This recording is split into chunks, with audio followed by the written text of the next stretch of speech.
We've already learned one of the journeys you can take an audience on when we discuss the facts and stories technique, but let's learn a few more. Each one is different in its own right depending on the goal for the audience. Nonetheless, these are still key to illustrate before hopping into writing and editing.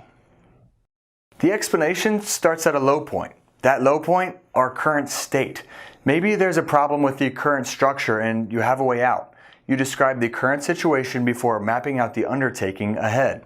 So you're explaining the problem, mapping out the process, and then you're taking the first step towards the end goal. Often, the most difficult part of any task is taking that first step. But once our feet are moving, we're on to step 2, and then step 3, and so on before we've arrived at our goal. The explanation is an uphill climb that persuades groups to come together and change their current situation for the better. The pitch will keep you on an even keel, but will take an unforeseen path to get there.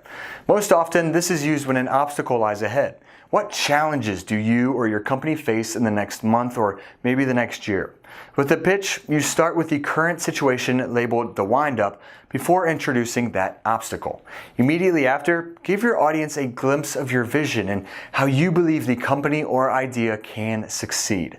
The proof is in the pudding, so the only way to show your audience how to come out on top is to present two options, a boring one and an inspiring one. If you're doing it right, they'll want to follow your lead and take action with you. You solidify that in your close before getting into the finer details of your plan. You can even end with an added hook. This is when you use the obstacle to put you in a better place than you were before having to get over the hump. Sometimes we just need a little push. The drama technique is one of heroes and underdogs. These are what movies are made out of. Think of the movie Miracle. Hockey players in the United States were talented, but the NHL didn't allow professionals to play in the Olympics in 1980. A team was put together of college kids who, for the most part, had never played together before. The team struggled to come together and knew the incredibly talented Russian team awaited them. Suddenly, at least in the movie, Mike Ruzioni stands up and proclaims his team is the USA. This brings hope despite the team hitting rock bottom when they were skating sprints in an empty arena. Eventually, the team starts to play as one. They make it to the gold medal match and the rest is history. It's something that hockey fans in America will never forget.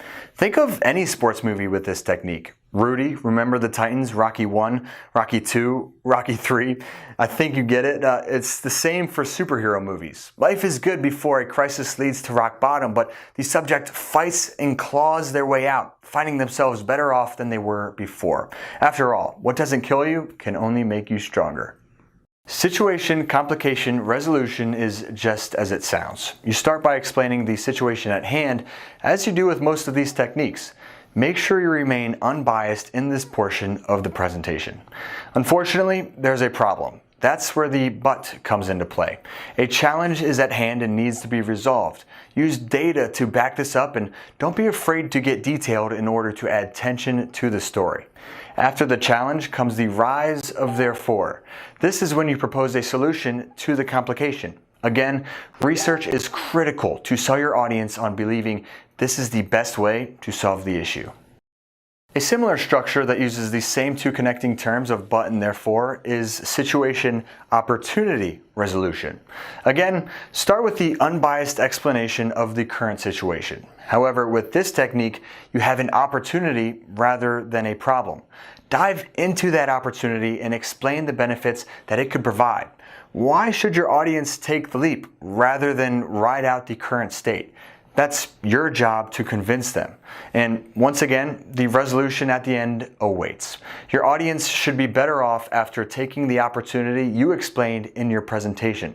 Just don't forget to prove your credibility with research. And lastly is the hook, meet, and payoff. Sounds fun.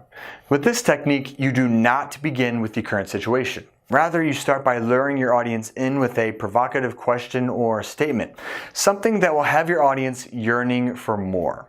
Once they're engaged, you want to help them understand the reason that you're there. What should they take away from the presentation? Make it as clear as possible. The best way to do this is with proper organization. Don't jump around all over the place. Keep your presentation content clean and structured. Pro tip, infographics can help. Then, end your presentation with a call to action. Get your audience behind you and make it easy for them to participate in your plan. The worst thing you can do is inspire someone and then leave them hanging, not knowing what to do next.